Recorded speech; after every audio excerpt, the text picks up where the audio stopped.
Pour cette vidéo, on se retrouve à Château-Thierry, ville de naissance de Jean de La Fontaine. Derrière moi, il y a sa maison de naissance. Jean de La Fontaine, né le 8 juillet 1621 à Château-Thierry.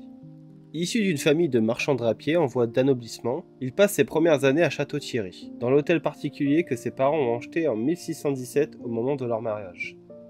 Jean de La Fontaine exercera d'ailleurs la charge de maître particulier jusqu'en 1671. En 1660, à l'occasion du carnaval, il fait jouer à Château-Thierry une farce ballet dont les rôles sont tenus par ses amis. Le poète gardera cette maison jusqu'en 1676, époque où il connaît des embarras pécuniaires après avoir dilapidé la fortune paternelle. 2 siècles plus tard, en 1876, cette maison devient le musée Jean de La Fontaine grâce à la Société historique et archéologique de Château-Thierry. Ce musée présente de nombreux artefacts liés à l'œuvre du fabuliste, mais aussi à sa vie comme son acte de baptême. Classés monuments historiques, les façades du musée ont été restaurées en 2008 avec le concours de l'État, du Conseil général de l'Aisne et de la ville de Château-Thierry. Je me trouve devant les ruines de l'ancien château de Château-Thierry.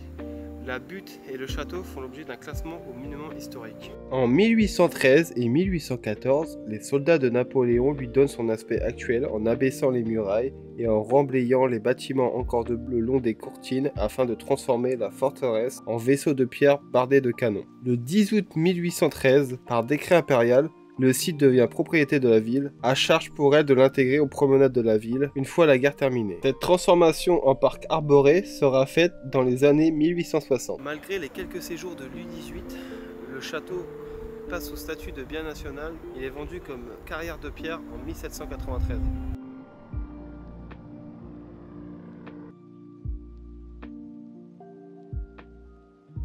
On se retrouve au monument américain. Juste après la guerre, les Américains décidèrent de construire un grand monument commémoratif en l'hommage aux soldats américains. Ils choisirent la côte 204 où a lieu de violentes batailles en juillet 1918.